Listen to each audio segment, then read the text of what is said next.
The Saints are leaning closer to restructuring Derek Carr's contract. And I can't say I'm surprised because all this team does is get a doctorate's degree in kicking the can down the road and being over the cap every single freaking year. And the same old song and dance is getting pretty irritating. I went back and looked when we were going to restructure Derek Carr's contract when, I asked the question, y'all reacted to it on the channel. I was pretty harsh on Derek Carr. I was. The Saints were 11th in passing yards this year. Derek Carr led the NFL in touchdown passes over the last 4 or 5 seasons. But or not 4 or 5 seasons, 4 or 5 games of the season. But Derek Carr wasn't playing great defenses. Derek Carr wasn't the best decision maker with the New Orleans Saints. And for us to come in and restructure his deal to kick this can down the road is something that I'm not interested in. And I told you guys that on the last episode, or not last episode, on the last video when I talked about Derek Carr's contract. What exactly is it going to look like if the Saints do restructure? His contract would effectively become guaranteed through 2025. They're likely going to restructure with him this offseason, which will bring the team much needed salary cap relief while tying themselves closer to the quarterback. He currently has a salary cap hit of $35.7 million, highest on the team. Obviously, so he's the quarterback. A standard restructure will reduce his already guaranteed base salary from $30 million to the veterans minimum, which I think is around $1 million, maybe a little more now that inflation is what it is, and the NFL is an ever-growing business. And pay the difference out as a signing bonus, which is prorated over the next 5 years. That lowers his cap hit down to about $12.6 million in 2024, which will save us $23 million this year, which is very ideal. We're still dead last in the NFL in cap space. I think we were around 85 to 90 million over or in the red in terms of cap space. But apparently this, according to this article, Yahoo Sports, this was the plan all along, committing to Derek Carr with heavy guarantees through his first 2 years. Apparently, that's how the Saints were able to lure him in with more guaranteed money instead of, say, the New York Jets or the Carolina Panthers, which I think it's safe to say Derek Carr landed in a, much better situation. The Jets were out there saying that Derek Carr was a future Hall of Famer, which I would beg to differ there, even with him being my quarterback, and y'all know I'm a big fan. But even with this Derek Carr restructure, the Saints would still be in the red by more than $60 million after restructuring. The Saints would still be higher over the cap by a higher figure than any other team. There's still a lot of work that needs to be done to get below the cap, but with the Saints already being in cap hell, signing a bad contract for Derek Carr, they were naturally going to have to restructure, and that's why it was my issue from the jump. 150 million for a guy that's peaked with the franchise that believed in him. I'm just saying. I wasn't the biggest fan of the move.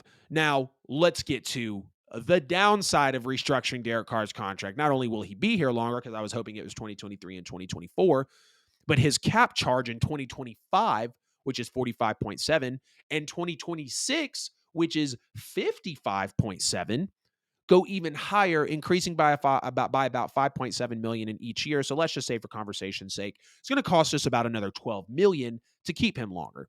Because that money was already guaranteed, it's just paid out differently, really, for accounting purposes in the NFL. It's more difficult to get out of his contract later on. What the hell do you know? Kicking the can down the road with another bad contract, and it's gonna make it harder to get out of it. This is why the Saints can't convince me right now that they want to win football games. They can't convince me that it's enough of a priority to bring the right guys in, because you sign contracts like this and then you restructure contracts like this to stay in the red of the cap just so you can't go sign talent. That's why we lost CJ Gardner-Johnson. It's why we lost Marcus Williams. It's why we lost Trey Hendrickson. It's why we lost David Onyemata, Caden Ellis. It's why we've lost those key players over the last couple of years, because we signed Marshawn Lattimore and Alvin Kamara and horrible Michael Thomas and Derek contract deals. And then for some reason, we keep bringing them back or restructuring them. Kamara and Lattimore deserve it. Michael Thomas and Derek Carr don't. MT, I love you, bro. I love the 1,700-yard season that you had. I love the fact that you have the most catches in a season in NFL history. I love that. You broke Marvin Harrison's record. But I think you've played 15, 16 games over the last few seasons. Y'all, again, y'all fire off on me in the comments because I know that wasn't 100% accurate, but we know Michael Thomas hasn't been playing over the last few years. And the thing is, if Derek Carr doesn't get any better, it's going to fall back on Mickey Loomis, which it already does. We're going to be looking at Dennis Allen, which we already do. But even if we release Derek contract before Derek Carr, Derek contract, that's what I'm about to start calling him because it's so bad. Releasing Derek Carr before the contract expires would accelerate all of those $5.7 million signing bonus payouts into the current year rather than stretching it out over time. So either way, the money's going to get paid. You just have to decide when you're going to possibly cut him.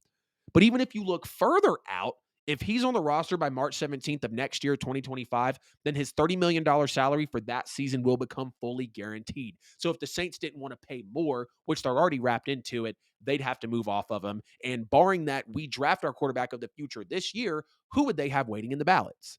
It's just a horrible domino effect for my team, and I'm going to be here for it. I'm going to be, not necessarily down for it, but I'm going to be in it, through the thick and the thin.